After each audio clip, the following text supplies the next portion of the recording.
Close to 100 children in Indonesia have died from acute kidney injury so far this year, a health ministry official said. As a team of experts investigates the spike in cases, the rise in fatalities comes as Gambia's government probes the death of 70 children from AKI linked to paracetamol syrups used to treat fever, which contain excessive levels of diethylene glycol and ethylene glycol. Officials at Indonesia's Food and Drug Agency said those products were not available locally and the ingredients they were comprised of had now been banned from all children medical syrups sold in the country. As of October 18, Indonesian authorities have identified 206 cases of AKI among children with 99 fatalities. The Iranian government says it is ready to talk to Ukrainian officials to address allegations that it is arming Russia and plans to ramp up military cooperation with it as the war in Ukraine nears the end of its 8th month. In a statement issued late on Tuesday, Iranian Foreign Ministry spokesman Nasir Kanani reiterated Tehran's denials about sending drones to Russia to be used in the conflict and for the first time expressed readiness for dialogue and negotiations with Ukraine to clear these allegations.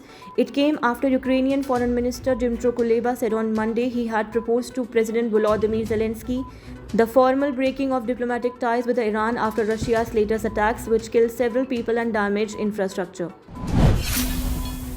An American citizen has been arrested in Saudi Arabia, tortured and sentenced to 16 years in prison over tweets he sent while in the United States. Saad Ibrahim Al-Mahdi, a 72-year-old retired project manager living in Florida, was arrested last November while visiting family in the kingdom and was sentenced earlier this month, his son Ibrahim told to the media. Al-Mahdi is a citizen of both Saudi Arabia and the US.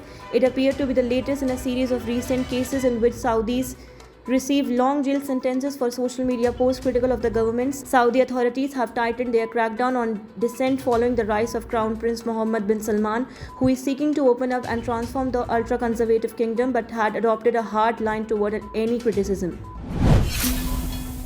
Pissed over allegedly receiving the wrong order, a drunk man set fire to a Bangladeshi restaurant in the Queen Borough of New York City earlier this month. He was later arrested.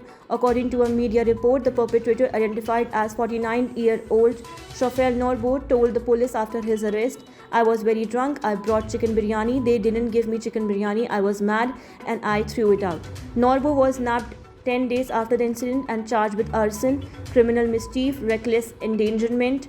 However, he was released from custody without bail the very next day.